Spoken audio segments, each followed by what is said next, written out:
E vamos lá. E por que eu tomei essa decisão de ir para outro país? Foram N fatores que contribuíram para isso. Uma é que o pai de Maria já tinha aplicado para esse país para a gente ter a nossa residência permanente, que é como se você já fosse do país. E aí não precisa ficar correndo atrás de visto, que nem lá na China eu ficava, quando, tipo, vamos supor, o contrato tava acabando, a gente ficava, e agora? Questão de visto. Mesmo que essa escola que eu estava era uma escola bem segura, que eles queriam que eu ficasse. Eles até pediram, Dani, vamos dar 3 meses aí pra você pensar se você quer ficar ou não. Eu fiquei durante 3 meses pensando. E aí, chega a época de refazer vista, a gente fica, será que vai dar certo? Será que não? Então a gente fica nessa insegurança. Questão de educação também, de Maria, algumas coisas que eu vi lá que eu não concordei, eu falei, cara, eu não quero colocar minha filha pra estudar num ambiente assim que eu não concordo com algumas coisas. E questão também da língua, né? Questão da língua, ela já tava começando a falar, ela já tá falando mandarim, ela fala algumas coisas em mandarim.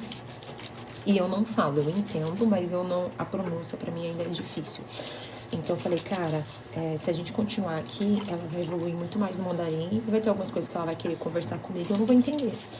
Porque pra mim, pra eu começar a estudar, leva tempo. Pra criança é muito mais fácil, mas pro adulto leva tempo, né, pra aprender. Então eu falei, cara, a língua vai ser uma barreira que a gente vai começar a ter.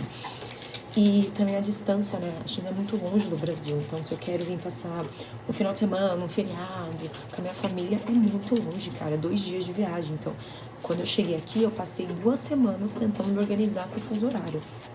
Imagina fazer uma viagem de 1 semana, de 2 dias, 3 dias. Não dá. Era inviável, né? Então, falei, tomei essa decisão, não fui. Então, por isso que eu tomei essa decisão. E nesse país a gente vai ter mais suporte, né, do governo e etc e tal. Que coisa na China a gente não tinha tanto. Então, nesse novo país a gente já vai ter esse suporte. E isso me deixou muito feliz. Já tem uma comunidade brasileira muito grande que eu já fiz contato com algumas pessoas também. Tá me dando dicas, coisas que na China não tinha tanto, sabe? Essa comunidade que dava esse suporte pra você. Então lá nesse novo país vai ter. Então assim, eu tô bem animada. Tô um pouco nervosa, tô um pouco com medo, mas eu vou com medo mesmo. Porque como eu falei, cara, a vida foi feita pra arriscar, pra viver, né? E eu gosto de aventura, sabe? Eu gosto muito de aventura, eu sou bem aventureira. E aí a Maria vai ser igual a mãe dela. Porque vira e mexe, ela fica pedindo pra ir viajar. Então é isso. Então foi por isso que eu tomei essa decisão de ir pra esse país. E depois eu vou contando mais um pouquinho pra vocês o que país é esse, como que vai ser. Daqui uma semana a gente viaja. Tô animada.